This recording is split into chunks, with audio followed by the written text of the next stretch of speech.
The majority of the items Kelly and I will discuss in this training are coming from this book called Text-Dependent Questions, Pathways to Close and Critical Reading by Douglas Fisher and Nancy Fry. All the elementary schools have at least one copy of this orange book at their schools. You can ask your instructional specialist where you could find it.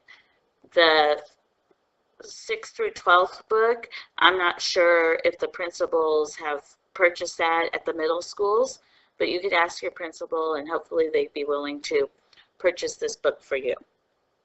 In the Introduction to the PA Core Standards for all grades, there's a section that addresses close reading. The section is under College and Career Readiness and states that instructional shifts need to be evident throughout the PA Core Standards.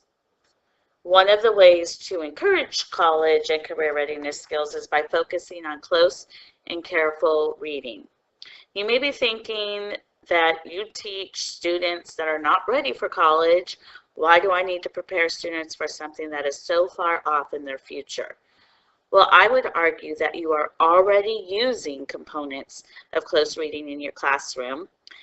What we want to do is take it to the next level by making instruction more explicit and systematic to ensure vertical alignment between grades.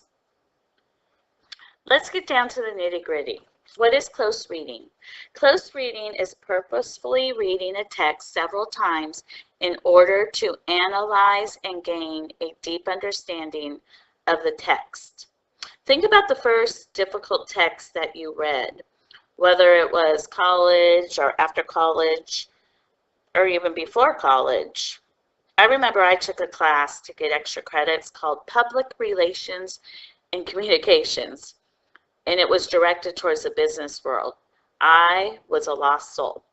I remember working through the difficult text. I had a fluorescent pink highlighter that matched my fluorescent pink spandex shorts, a pencil and a pen, a dictionary, and papers all sprawled out on my bed, and I would read and reread and read again in order to gain understanding.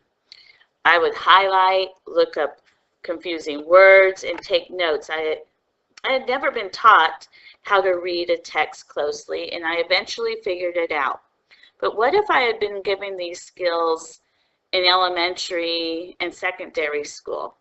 I know one thing, I would probably have spent a lot less time figuring out how to closely read, and I probably would have gotten a better grade in the class. Close reading is about digging deeper. I found these anchor charts online, and I like the visual of digging deeper and the simplicity of the words on the first chart. The second chart is everything that we're going to be going over. What does the text say? How does the text work? And what does it mean? Let's break down what each reading really looks like. The first reading, we focus on what the text says. The most difficult part for teachers is to give minimal background.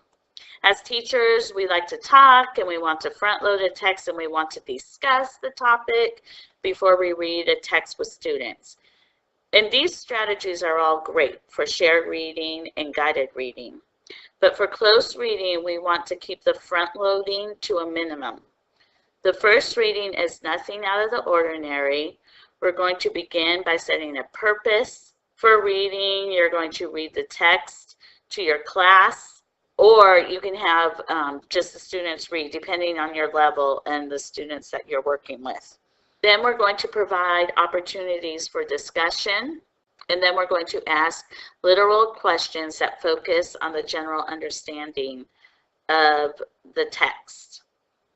It's important to note that students must have a solid foundation of what the text says before they can move on to what the text means. So we're building the levels of understanding. Here are some samples of literal questions, just as a mini lesson. Let's talk about close reading annotations.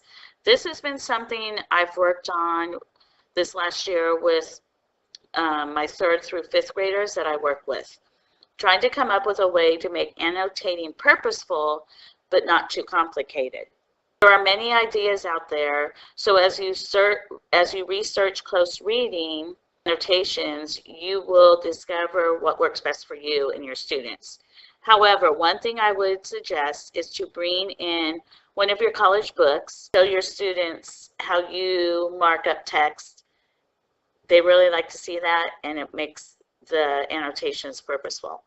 Annotations that I used, and I'm going to just pull up the text here. The first thing we do before we even read is put a box around the title. I want them to read the title as they're putting a box around it. So I model this very explicitly. A sweet sickness. You know what? We're going to read it again when we make this line this way. A sweet sickness. And then we come down here and we find a heading. Investigation. Investigation. And this is a text from ReadWorks. Short, it's just 1 page, and this is a perfect text to use for close reading. Another thing that we're going to do is number the paragraphs. So that takes some teaching in itself because it's tricky. Like here, there's not an extra space. You need to work through teaching them how to number their paragraphs. So the reason we do that is so they can reference a paragraph when we're discussing the text. The final thing that I do with my kids, they like to do this, and it's not something I've seen anywhere, but it's something you can do, is make these 3 boxes. So these are going to be our 3 readings.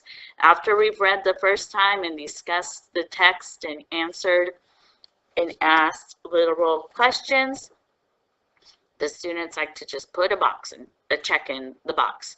Some of them put numbers in them and label them, but again, it is up to you and your students of what works best.